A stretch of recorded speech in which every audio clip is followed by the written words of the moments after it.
अब देखिए, बूंदी की सर्द रातें बेघर लोगों के लिए किसी सजा से कम नहीं है दोस्तों। रैन बसेरे जहां राहत की उम्मीद थी, वहीं बदहाली और सीलन ने उसकी मुश्किलें और बढ़ाकर रख दी हैं। नगर परिषद के दावों और जमीनी सच्चाई के बीच की खाई अब साफ दिखाई दे रही है। एक का रिपोर्ट हमने तैयार किया है, क्यों ना साथ में देखें। चलिए।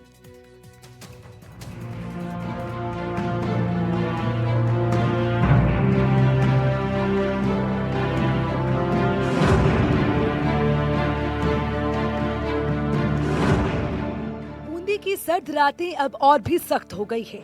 तापमान गिरता जा रहा है और ठंडी हवाएं उन लोगों के लिए किसी सजा से कम नहीं जो बेघर हैं, जिनके पास सर छुपाने की कोई जगह नहीं है। रैन बसेरे उनके लिए उम्मीद की रोशनी होने चाहिए, लेकिन जब इनकी असलियत सामने आती है तो दिल दहल जाता है। देवपुरा रोड स्थित रैन बसेरे में कदम रखते ही बदहाली की तस्वीर सामने आ गई। दीवारों पर गहरी सिलन, उखड़ा हुआ प्लास्टर और बाथरूम से आती बदबू ने माहौल को असहनीय बना दिया। मच्छरों की भरमार ने यहाँ ठहरे लोगों की रातें और भी मुश्किल बना दी। महिला कक्ष तो बनाया गया है, लेकिन वो केवल नाम का है। महज 2 बेड और नाकाफी रजाई गद्दों के कारण महिलाएं जमीन पर सोने को मजबूर हैं। ये नजारा न सिर्फ व्यवस्था की पोल खोलता है, बल्कि महिला सुरक्षा और गरिमा पर भी सवाल खड़े करता है।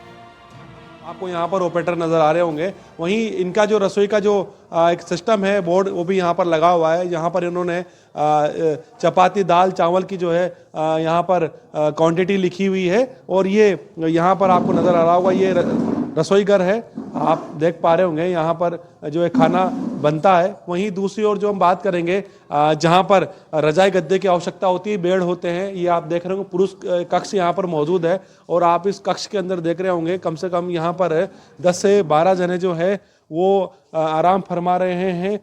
जो रैन बसेरा है उसकी सुविधाओं का यहाँ पर लाभ लेते हुए दिखाई दे रहे हैं। बेड पर ये मौजूद है और कह सकते हैं कि रजाई गद्दे इन्हें यहाँ पर उपलब्ध हो रखे हैं। साफ सफाई की व्यवस्था भी जो है काफ़ी माकूल यहाँ पर नज़र आ रही है। मेरे को यहाँ पे कम से 5-10 दिन हो गए और मैं यहाँ खुद ही संभाल रहा हूँ। मतलब ये एंट्री वगैरह मैं खुद ही करता हूँ। और यहाँ पे जो भी दिक्कत है, ना शराब पीने वाले को और किसी को अंदर नहीं आने देते हम ऐसे। और रात के 10 बजे तक ये बंद कर देते हैं। 10 बजे बाद हम किसी को अलाउ नहीं करते यहाँ पे। खाना भी बहुत बढ़िया मिलता है और सुबह की व्यवस्था भी बहुत बढ़िया है।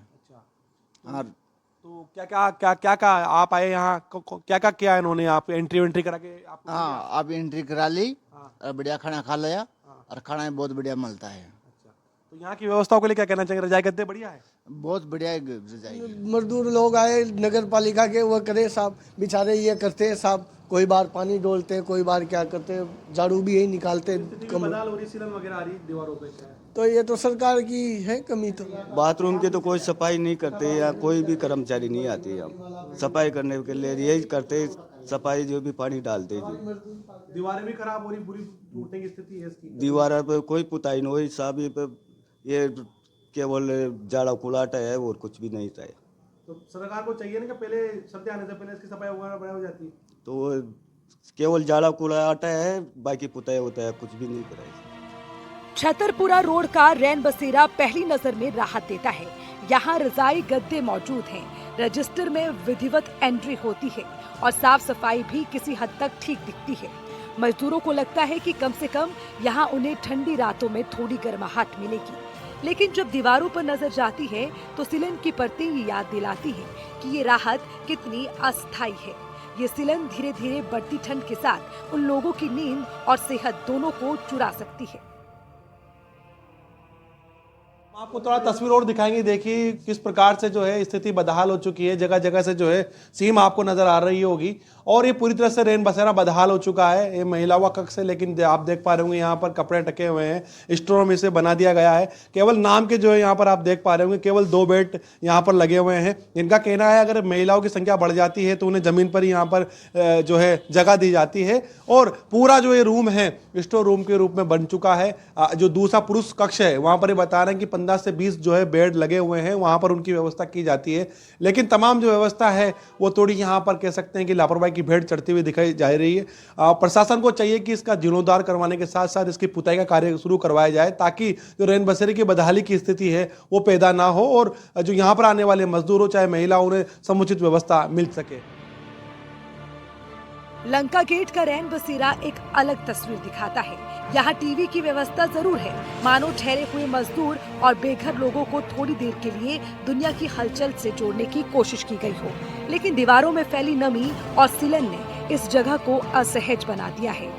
ठंड और नमी का ये मेल सिर्फ असुविधा नहीं बल्कि स्वास्थ्य के लिए खतरा है। मजदूरों की थकी हुई आंखें जो दिन भर की मेहनत के बाद यहाँ आराम की उम्मीद लेकर आती है, सिलन और बदबू से भरे माहौल में और भी बोझिल हो जाती है।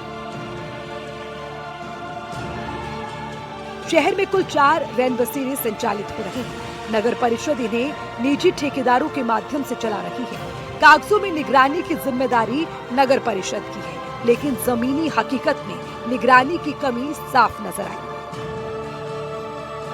सारे रैन बसेरों में हमने निरीक्षण किया था और उसके बाद जो भी फटी रजाई थी उसमें कोई डैमेज थे वो सब हमने रिप्लेस करवा दिया है। सब पे नए कवर गद्दों पे रजाई पे करवाए हैं, सबकी साफ़ सफाई करवा दी है और वहाँ पे सीसीटीवी और एलईडी स्क्रीन लगी हुई है उनको भी रिपेयर करवा दिया है।